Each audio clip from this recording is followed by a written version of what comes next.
Hello student, electric current through conductor हमने start किया था चैप्टर, और उसमें हमने ईएमएफ के बारे में स्टडी कर लिया था। तो ईएमएफ का फॉर्मूला हमारा ईएमएफ एंड देन पोटेंशियल, ये सब चीज़ें हमने सीख ली है। और हमें रिलेशन भी पता है कि potential V is equal to EMF minus I R, where small r is a internal resistance, I is a current, E is a EMF and V is a potential difference.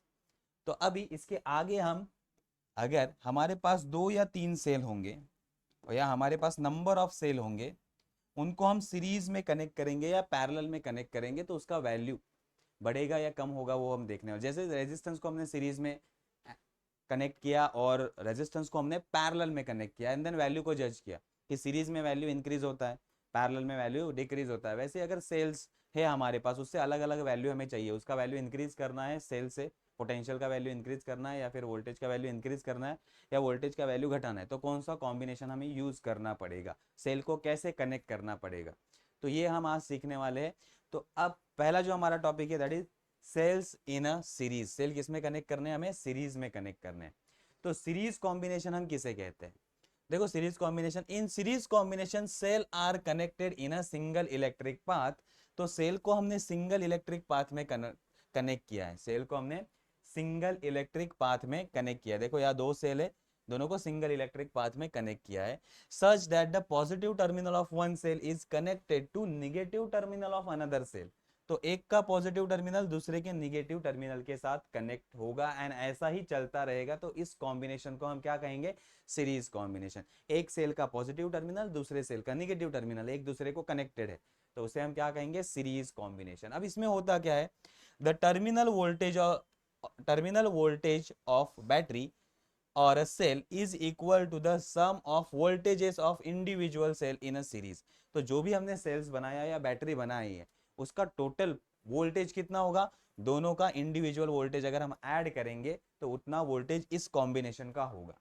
Means अगर इन दोनों को हमने series में connect किया, एक का voltage V1 है, एक का वोल्टेज V2 है, इसमें से करंट I फ्लो कर रहा है, सीरीज है तो करंट सेम ही पास होगा। तो अब इक्वेशन क्या होगा? So voltage of this combination V is equal to V1 plus V2, directly add कर देना है।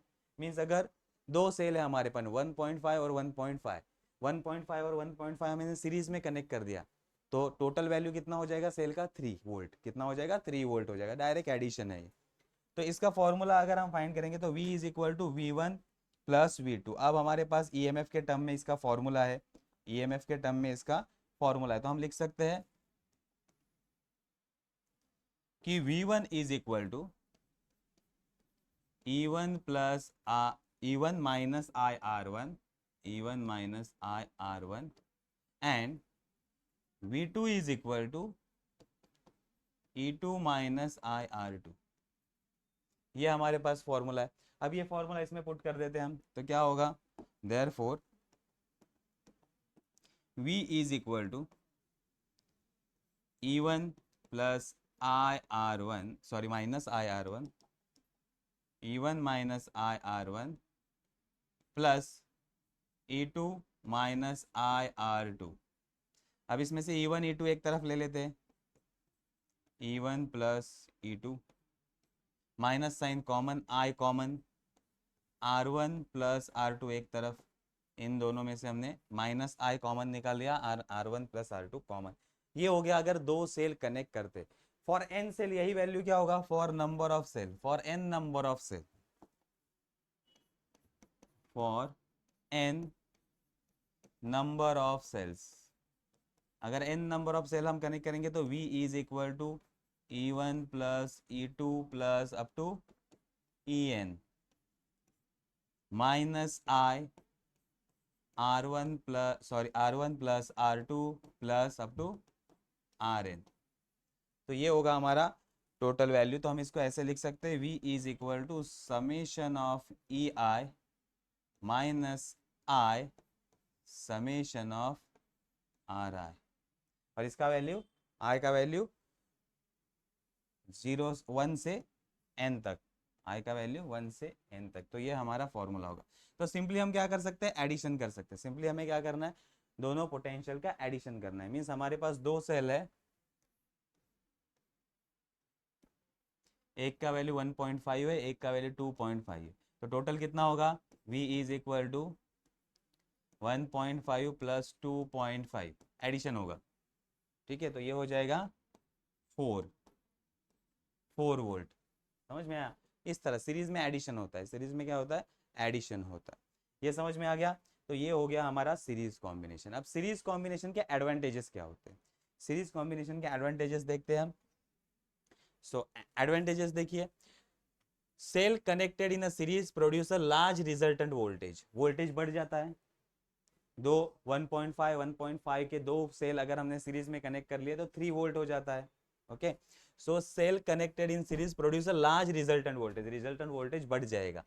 सेकेंड क्या है, cells which are damage can be easily identify, hence can be easily replace. तो इसमें हम अगर कोई सेल डैमेज हो गया बीच में से, अगर कोई सेल डैमेज हो गया बीच में से, सीरीज में है ना, तो हमें पता लगा सकते हैं कि ये सेल डैमेज हुआ है, तो उसको हम रिप्लेस कर सकते हैं, उससे हम क्या कर सकते हैं, रिप्लेस कर सकते हैं। इजीली फाइंड होता है, सीरीज में इजीली फाइंड होता है, ठीक है, क्योंकि पूरा का पूरा करंट रुक जाता है या फिर कम हो जाता है, तो हमें पता चल जाता है कि वोल्टेज पोटेंशियल डिफरेंस कम हो गया, तो हमें पता चल जाता है कि कोई ना कोई सेल खराब है, तो इजीली हम फाइंड आउट कर सकते हैं series combination.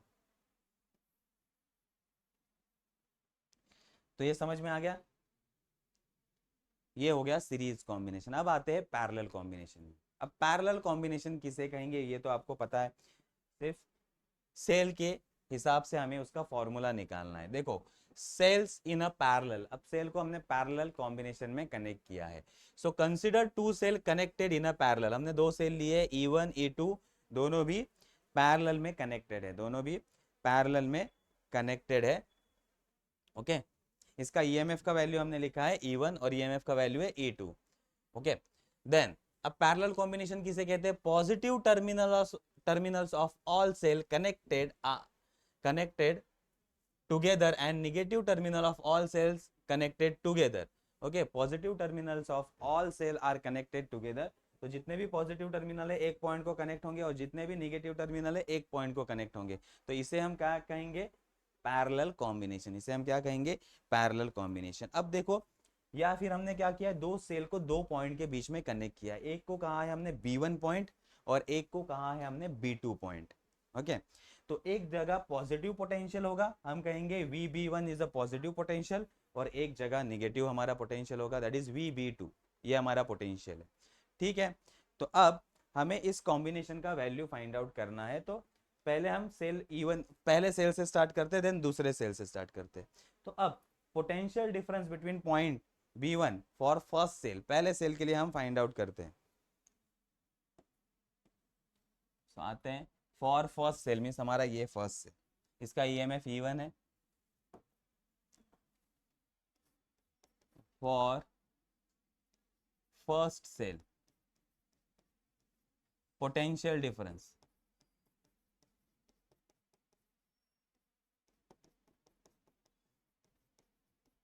is given by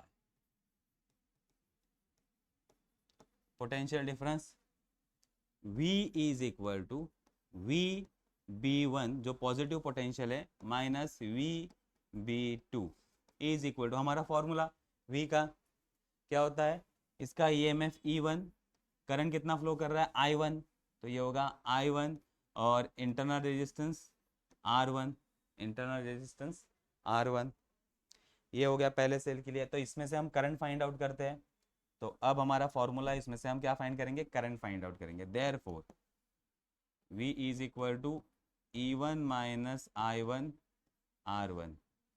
तो अब इसको पॉजिटिव और ये निगेटिव हो जाएगा, क्या होगा, I1 R1 is equal to E1 minus V and I1 is equal to E1 minus V upon R1, ठीक है। ये आ गया हमारा पहला वैल्यू, ये आ गया हमारा फर्स्ट वैल्यू, ठीक है। अब सेकेंड सेल के लिए फाइंड आउट करते हैं similarly, potential difference between second cell. देखो सेकेंड सेल पॉइंट सेम है, सिर्फ करंट I2 जा रहा है, वैल्यू E2 है, तो सेकेंड सेल के लिए यही कंडीशन हम अप्लाई करेंगे। So for potential difference for the second cell, for second cell. अब दूसरे सेल के लिए हम फाइंड आउट कर रहे हैं, क्या फाइंड कर रहे हैं? Potential difference, potential difference is given bye,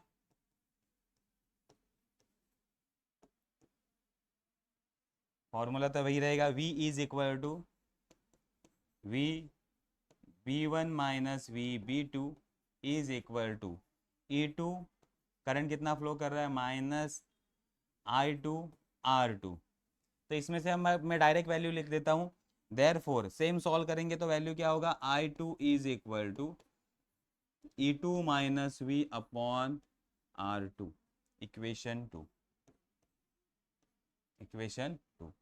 तो देखो पैरेलल कॉम्बिनेशन में करंट डिवाइड होता है, तो हम लिख सकते हैं for parallel combination I is equal to I1 plus I2। So parallel combination के लिए हमारा क्या होगा? For parallel combination, for parallel combination current I is equal to I1 plus I2, दोनों करंट I1 और I2 को हम क्या कर देंगे? ऐड कर देंगे। तो अब हमारा वैल्यू हम लिखते हैं, देखो I1 का वैल्यू, तो I is equal to, I1 का वैल्यू कितना है हमारा? E1 minus V R1 plus E2 minus V R2,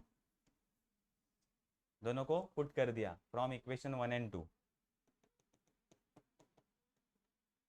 from equation 1 and equation 2, दोनों इक्वेशन में से हमने इसको पुट कर दिया। अब इसको हम सॉल्व करेंगे, ठीक है। अब दोनों को सेपरेट सेपरेट दे दो, दोनों को सेपरेट सेपरेट दे दो, क्या होगा?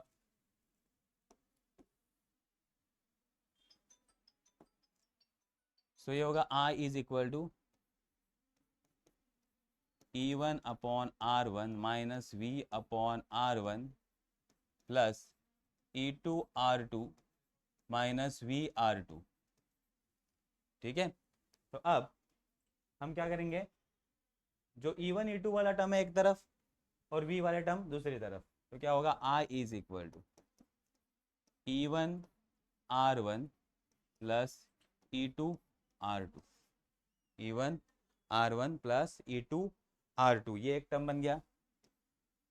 अब ये दो टर्म बचे हुए, इसमें से माइनस V कॉमन आ जाएगा, माइनस V कॉमन बचेगा क्या? 1 upon R1 plus 1 upon R2, ये आ गया करंट का वैल्यू, ठीक है। अब हम इसको सॉल्व करेंगे, इसमें से हम वैल्यू किसका फाइंड करने वाले? V का वैल्यू फाइंड करने वाले। किसका वैल्यू फाइंड करने वाले? V का, क्योंकि हमें पोटेंशियल का वैल्यू चाहिए। तो अब हम पोटेंशियल वाला टर्म यहाँ लेके आएंगे वापस और करंट वाला टर्म वहाँ भेजेंगे। तो पोटेंशियल वाला टर्म यहाँ लेके आएंगे, सो होगा V I R1 plus negative term था, यहाँ आ गया तो पॉजिटिव बन गया, क्या बन गया? पॉजिटिव बन गया, और is equal to E1 divided by R1 plus E2 divided by R2, और ये I उस तरफ चला गया तो माइनस I, माइनस I, ठीक है। यहाँ तक क्लियर है? अब हमने क्या किया, अब हम इसको सॉल्व करेंगे। अब इसको क्या करेंगे? सॉल्व करेंगे, या फिर एलसीएम लेंगे इसका, मल्टीप्लाई करेंगे इसको। देखो यहाँ मल्टीप्लाई करेंगे तो क्या होगा? V is equal to, sorry V, यहाँ हम सॉल्व करेंगे R1 R2 दोनों को मल्टीप्लाई कर दिया, तो क्रॉस मल्टीप्लिकेशन हमारा दोनों का, तो यहाँ होगा, यहाँ मुझे R2 से मल्टीप्लाई करना पड़ेगा और यहाँ R1 से, तो फॉर्मूला क्या होगा? R1 प्लस R2, ये तो आपको पता है। दोनों को मल्टीप्लाई किया, इसको R2 से मल्टीप्लाई किया, इसको R1 से, तो ये डिनोमिनेटर सेम, तो ऊपर भी हमें R2 से मल्टीप्लाई करना होगा R1 से, तो R1 मैंने पहले लिख लिया, R1 बाय R2, ठीक है, समझ में आया? तो ये यहाँ बन गया। देन यहाँ भी हम सेम करेंगे, यहाँ हमें R2 से मल्टीप्लाई, अब हमें डिनोमिनेटर सेम करना है, R1 R2, तो यहाँ R1 है, R2 से मल्टीप्लाई करना पड़ेगा, तो ये होगा E1 R2 प्लस यहाँ किससे मल्टीप्लाई करना होगा? R1 से, E2 R1, ये हो गया multiplication into I, minus I, हमारा क्या है? माइनस I, ये मल्टीप्लीकेशन हो गया और ये आ गया माइनस आई। अब क्या करते हैं, दोनों तरफ हम मल्टीप्लाई करते हैं किससे, I1 R1 divided by R1 plus R2 से मल्टीप्लाई कर देते, हर पॉइंट को मल्टीप्लाई कर दो। अब क्या होगा, मल्टीप्लाई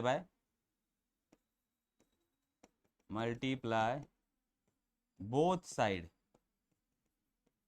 बाय, वैसे आप इसको डायरेक्टली भेज सकते हो तो हम मल्टीप्लाई कर लेंगे, multiply both side by R1 R2 divided by R1 plus R2, इससे हम मल्टीप्लाई करेंगे।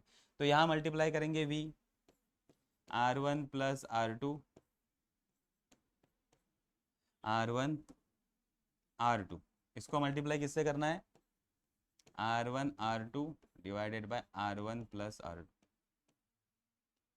एक तो मल्टीप्लाई करो, नहीं तो इसको डिवाइड में भेज दो, दोनों भी सेम है, दोनों भी सेम है। ठीक है, तो मैं मल्टीप्लाई कर रहा हूँ क्योंकि इजी में समझ में आएगा ये स्टेप, नहीं तो आप डायरेक्टली भेज सकते हो।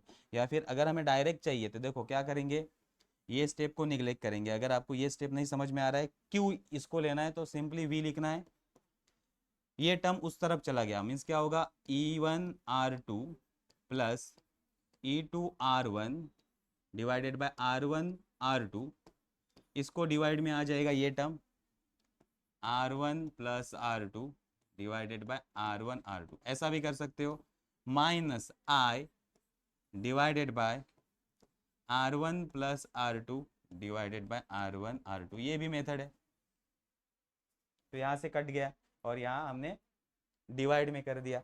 अब इसका रेसिप्रोकल निकलेगा, उल्टा होगा, मीन्स यहाँ जो सिमिलर टर्म है वो कैंसिल हो जाएंगे, ये कैंसिल हो गया, ये कैंसिल हो गया, तो बचेगा क्या, V is equal to E1 R2 plus E2 R1 divided by R1 plus R2, ये यहाँ बचा, माइनस ये उल्टा हो जाएगा I R1 R2 divided by R1 plus R2, ये आ गया हमारा फॉर्मूला। अब इसको हम कहेंगे therefore V is equal to, ये हमारा होगा E इक्विवेलेंट, ये क्या होगा हमारा E इक्विवेलेंट, माइनस I, ये होगा हमारा R इक्विवेलेंट।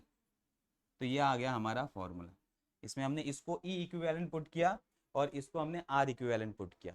अब E इक्विवेलेंट और R इक्विवेलेंट क्या है, so E equivalent is equal to, here E equivalent is equal to E1 R2 plus E2 R1 divided by R1 plus R2 divided by R1 plus R2, ये है हमारा। और दूसरा R equivalent हमारा क्या है, R equivalent is equal to R1 R2 divided by R1 plus R2, equation number 3 और equation number 4। ठीक है, इक्वेशन 3 और इक्वेशन 4, ये समझ में आया दोनों। इसका वैल्यू हमने पुट कर दिया, इसका वैल्यू क्या है E इक्विवेलेंट और ये वैल्यू क्या है हमारा R इक्विवेलेंट। ठीक है, अब अगर R इक्विवेलेंट का रेसिप्रोकल निकालते हैं हम फ्रॉम इक्वेशन 4, चलो इसका रेसिप्रोकल ले लेते हैं, R इक्विवेलेंट का रेसिप्रोकल ले लिया तो क्या होगा, R1 plus R2 divided by R1 R2। अब अगर दोनों को सेपरेट दे देंगे R1 R2 तो क्या होगा, R1 plus R2 plus R2 plus नहीं, यहाँ मल्टीप्लाई आएगा, देखो दोनों को सेपरेट दे देंगे, R1 divided by R1 R2 plus R2 divided by R1 R2, cut क्या होगा, R1 R1 कट और यहाँ R2 R2 कट। सो 1/R1 में पहले ले लेता हूँ, 1/R1 में पहले ले लेता हूँ, so 1/R equivalent is equal to 1/R1 plus 1/R2, ये एक फॉर्मूला आ गया।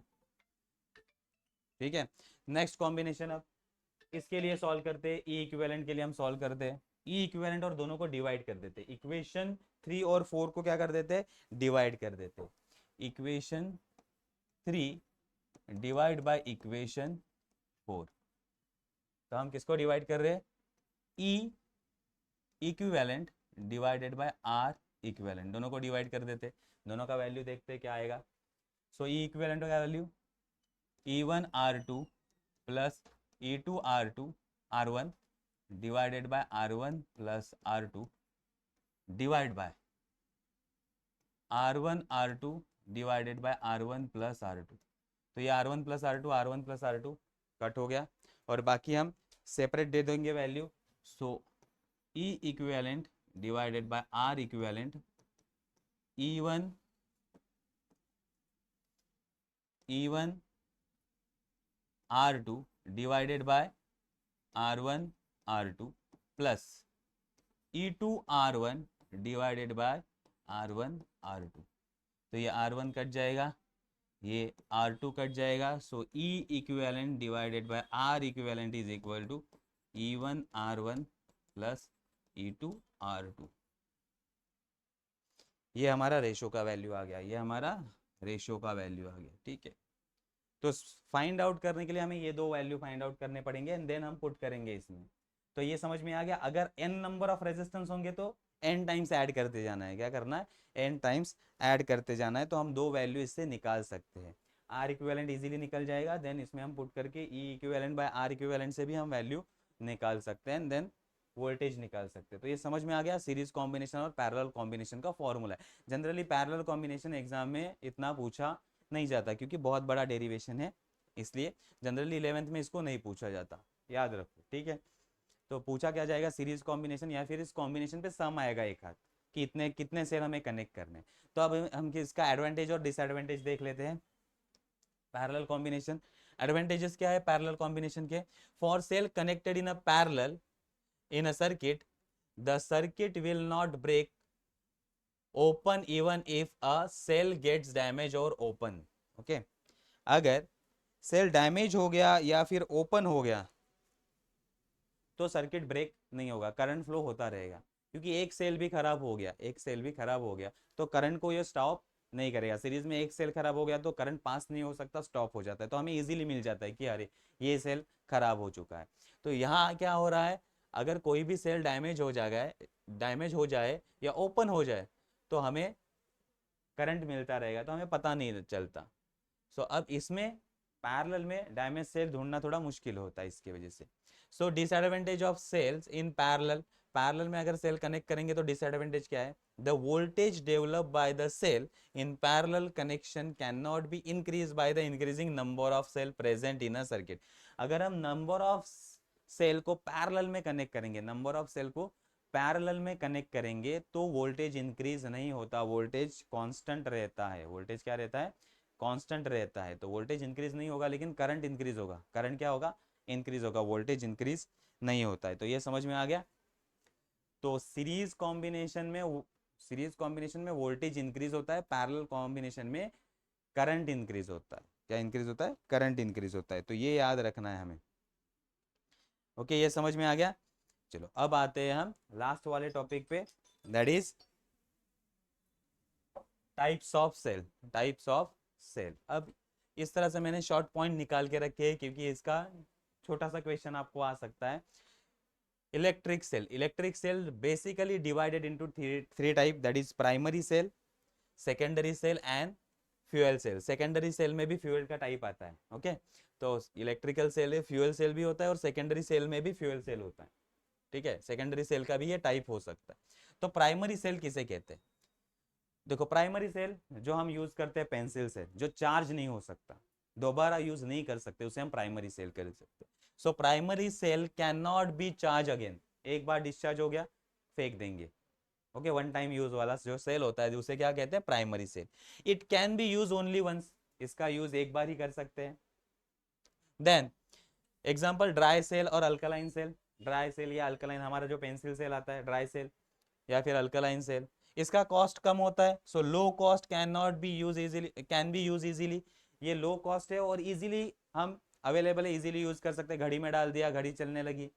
Okay, easily use. अगर टॉर्च में डाल दिया, टॉर्च चलने लगा, इजी यूज है इसका और इसका कॉस्ट भी बहुत कम होता है। Then not suitable for heavy load. अगर बहुत ज्यादा हमें वोल्टेज चाहिए तो उसके लिए हम छोटे छोटे सेल यूज नहीं कर सकते, तो उसके लिए सुटेबल नहीं है। तो समझ में आ गया, प्राइमरी सेल्स उसको चार्ज नहीं कर सकते, एक बार ही यूज होता है, लो कॉस्ट होता है, हेवी वो लोड के लिए अप्लाई नहीं होता है। एग्जाम्पल ड्राई सेल और अल्कलाइन सेल, और इजीली इसको हम यूज कर सकते। ये समझ में आ गया।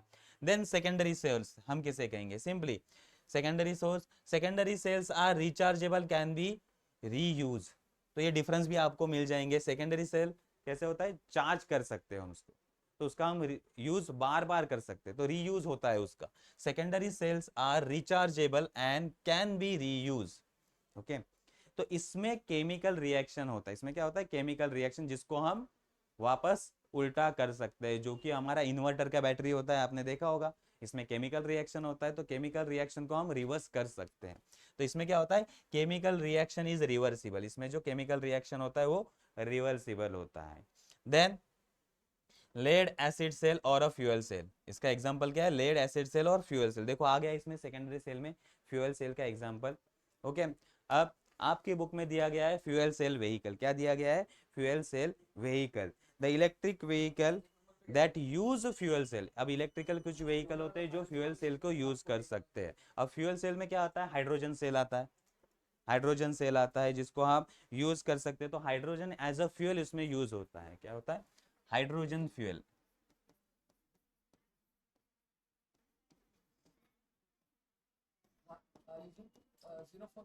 सो हाइड्रोजन एज अ फ्यूल इसमें यूज होता है फ्यूल सेल में, तो इसका हम यूज करते। तो जैसे ही हाइड्रोजन का सेल हम यूज करेंगे, तो हाइड्रोजन जब बर्न होता है तो आपको पता है, तो H2O पानी क्रिएट होगा। तो ये ग्रीन हाउस इफेक्ट को, means green house gases CO2 और बाकी कार्बन मोनोऑक्साइड को इमिट नहीं करता। तो ये नेचर फ्रेंडली होता है। ये क्या होता है? नेचर फ्रेंडली होता है। तो इसमें से कोई भी हार्मफुल गैसेस नहीं निकलते। तो ये समझ में आ गया, ये हमारे सेल के टाइप्स है। ओके, तो यहाँ हमारा ये चैप्टर फिनिश होता है। अब नेक्स्ट लेक्चर में हम इसके न्यूमेरिकल स्टडी करेंगे। ओके, तो अभी के लिए हम यहाँ रुकते। Thank you.